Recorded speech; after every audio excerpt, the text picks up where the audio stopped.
For this blog, our group will be conducting a social experiment that focuses on the topic moral agent, moral character, and the act. So these three concepts are essential in understanding how individuals make moral decisions. So a moral agent is someone capable of making choices and being held accountable. For moral character, it refers to the values and traits that influence those decisions. And finally, the act is the actual decision or behavior taken in a given situation. So to explore these ideas, we will perform two social experiments in this video. So first, we will observe a scenario where a student will be entrusted with a bag. Then a group of students will approach and claim that the bag's owner told them to retrieve it. So we want to see if the person holding the bag will act based on the trust, pressure, or personal judgment, showing us their role as a moral agent and revealing their character through their action. So for the second act, we will drop a wallet in a public area to test whether people will choose to return it or ignore it. This simple situation will help us see how different individuals will act when no one is watching, highlighting honesty, responsibility, and the presence or absence of their moral character. So through these two acts or this two experiment, we will analyze how real people will demonstrate the role of a moral agent, the strength of their moral character, and how this lead to a moral or immoral acts in everyday life. So let's begin and let's see how morality plays out in real situations.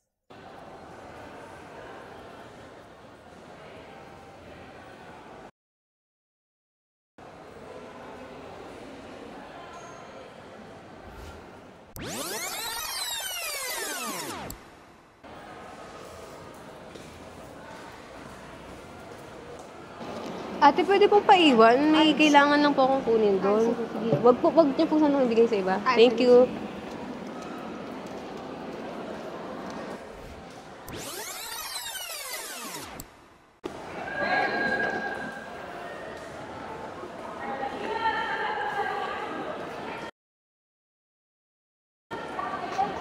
Ito po ba yung bag mo kaninang kamaran? Yes po. Pinapakuha niya po kasi hindi po sa makababain niya. Kasi po ng professor na magbantay dun sa mga nagtitis. Sabi niya wag ko raw ibigay kayo kanina. Hindi po kasi siya makababa kasi nga po may nagbabantay. Sabi niya kasi dito lang po ito. Siya daw yung kukuha. Hindi nga po kasi. Kasi po, pag umalis siya, baka pagalitan po siya. Pwede naman niya kunin na lang. Kailangan niya na po kasi. Kasi nag-klase siya na. Sinusunod ko lang din naman kasi yung bigay niya na huwag ibigay daw kahit kanina. Okay po. Thank you po.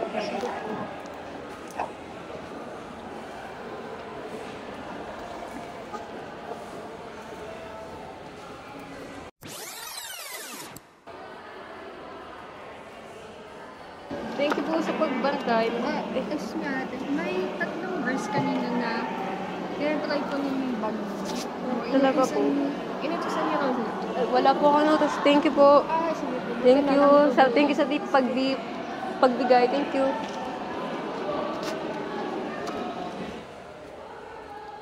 In this scenario, a target was asked to guard the bag for a moment and don't give it to anyone.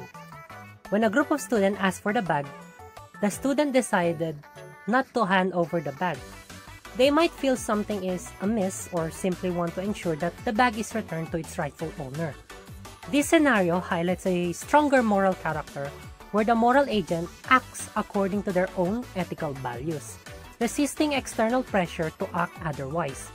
By not handing over the bag, the student demonstrates integrity and courage, choosing to do what they believe is morally right even when faced with potential conflict or social discomfort in this scenario.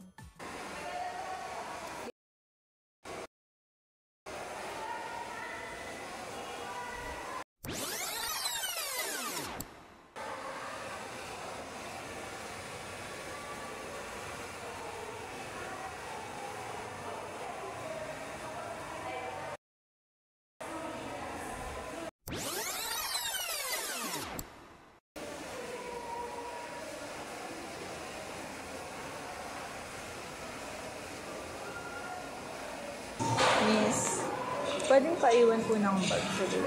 May kukunin lang po ako. Thank you po.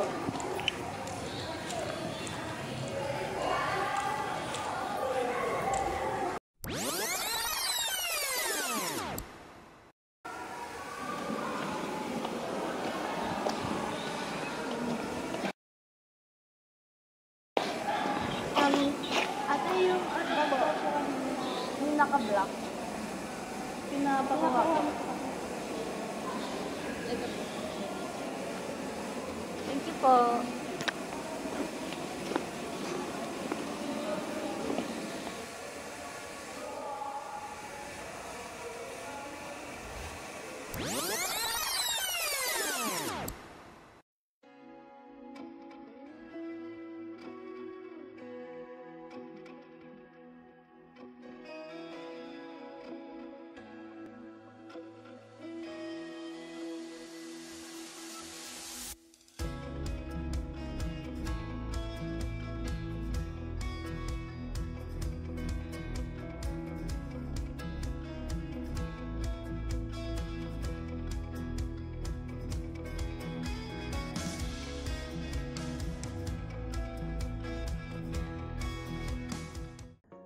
So for this scenario, the student, as the moral agent, is informed by the group of students that the bag owners instructed them to take it. Without hesitation, the student agrees to hand over the bag. The decision here is influenced by the external authority of the group, and the student's action raises question about the role of social influence in shaping our moral choices. By choosing to give the bag to the group, the moral agent is prioritizing the external instruction over their own ethical judgment. This action might reflect a weaker moral character in terms of standing firm on what is ethically right, possibly yielding to peer pressure instead of acting based on their own sense of responsibility, just like what happened in the experiment where the student easily gave the bag to the group.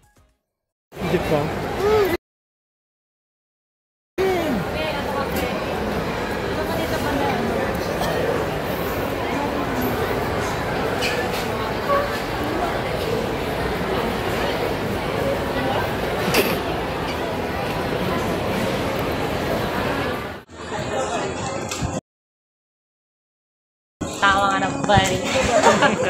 Tama na daw tayo, boss. Kanina pa daw. Sige ka na laruan. Pampalubag daw pa sa exam na yun. Hindi, depende naman yun sa exam. Kasi yung exam, hindi ay, sorry po.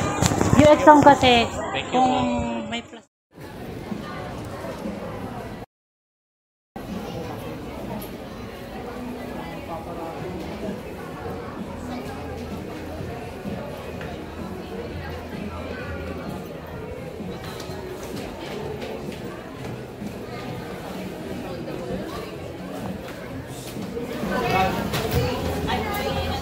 Thank you po.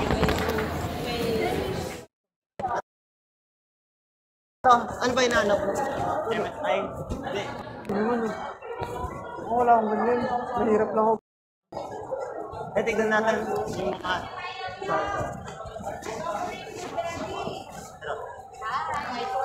Wait lang, tignan ko yung ano. Yung... Kaya nahulog wallet. Ay, wait lang po. Thank you po, thank you po.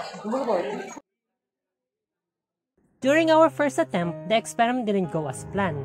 No one noticed the wallet falling, so we couldn't observe any reaction from them. This made us realize that awareness is essential in moral situation.